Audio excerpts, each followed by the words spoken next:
Thank you, Dr. Bhatta. First of all, I would like to express sincere gratitude to Pramod ji and Danish for organizing this very pertinent, very big event, and also choosing that quite important, quite complex topics and asking me to speak on that topics connectivity and regional integration in Asia. It's quite complex. So I will be covering, in fact, the entire Asia instead of only South Asia. For the broader debate and discussion, I will introduce three or four key areas, citing the complexity, exploring the barrier, um, uh, indicating the broader initiatives and then possible way. So basically, as my professional work is always related with the conflict management, and there we always see the some possible options. So knowledge for understanding is one part, but understanding for the solution is the another part. That is how we were trained as a conflict scholar. So I will be looking to that option. First and foremost, my proposition for the debate in the August gathering is that regional integration and connectivity, these are very interesting terminology concept. However, in reality it's quite complex and complicated, conceptually, psychologically, and politically. When we look to the Asia is such a complex, such a complicated, geographically, linguistically, culturally, religiously, politically, in every sphere. It is complex in terms of economic development, in terms of political, ideological orientation, all that. So, connectivity, if we are looking to a very narrow sense of just connecting, physical connection of the infrastructure, it is one thing. But to materialize that concept, physical infrastructure context, come with the mentality, psychology of the political decision maker, and not only the political decision maker, even to the large population. So in that context, if culture is different, language is different, tradition is different, geographical vicinity is far away, and different infrastructure. In that context, it is quite complex mm, to achieve the regional integration. That was one of my proposition.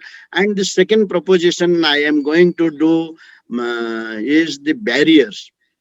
When we are talking about the connectivity, often we are relating to the infrastructure.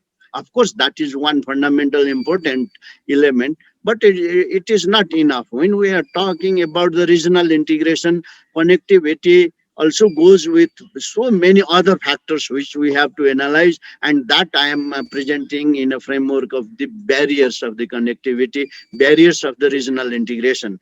So in that, physical connectivity is one. The multi-transporter, multimodal transport system is one of the effective means of the physical connectivity.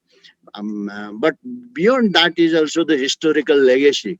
You see how India Pakistan are developing, how India Pakistan historical relation exists, how the North and South Korea exist, how the East Asian country, and all these history also very directly affect to the connectivity and also to the integration. Similarly, the security concern and geopolitical positioning of each and every country, and the interest of the powerful, and the survival strategy of the weakest country, these also very much matters while we talk about the connectivity and regional integration. So in that sense, it is extremely important for the scholar, for the political decision maker, for the analyst to look to this aspect when we are talking about the regional integration in Asia, the largest population, largest economy, everything largest in the world. So in that sense, it is, we are not talking very simple about achieving something with a few key actors. It's too complex, but this too complex. some efforts are going on and trying by the different institution in terms of physical connectivity, like the Asian Development Bank. It has so many development infrastructure project, connectivity project. BIMSTEC is also planning its own territorial area. SARC has so many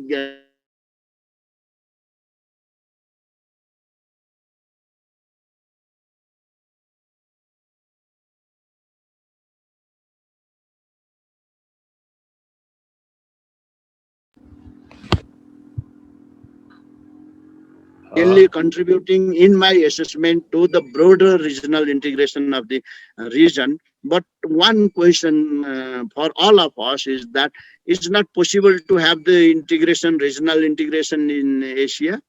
Um, or is it perfectly possible to have the complete integration in Asia like in the Western Europe? So these questions are pulling all of us to think on.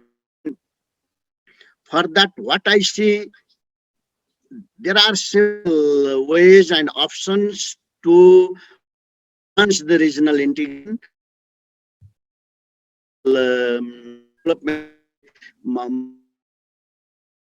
in other infrastructure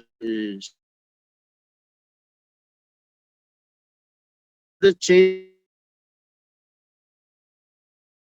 is not easy and it is not in our control, but how we can little bit enhance that through the other means, other mechanism. For example, if we are able to make the broader exchange between the academics, if we are able to have the collaborative program between the journalists, the parliamentarians of the different countries, between the business person, between the other key actors, social activists, and also find ways, because in conflict management, we always say that there is always options. So one of the best way is to engage in the research and the study to explore the possible ways of the collaboration that always comes with the mutual benefit.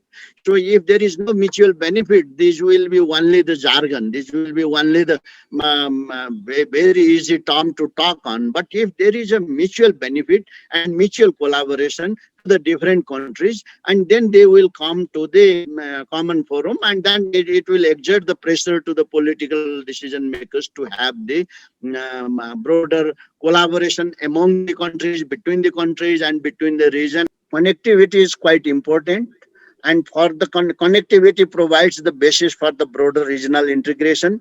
But connectivity alone is not the key element for achieving the regional integration, and other areas like the social, political, economic, and the research academic exchanges are equally important. And we have to look to the possible solution, explore the options, debate on that. Working together in all level will help to develop the regional integration. Thank you very much.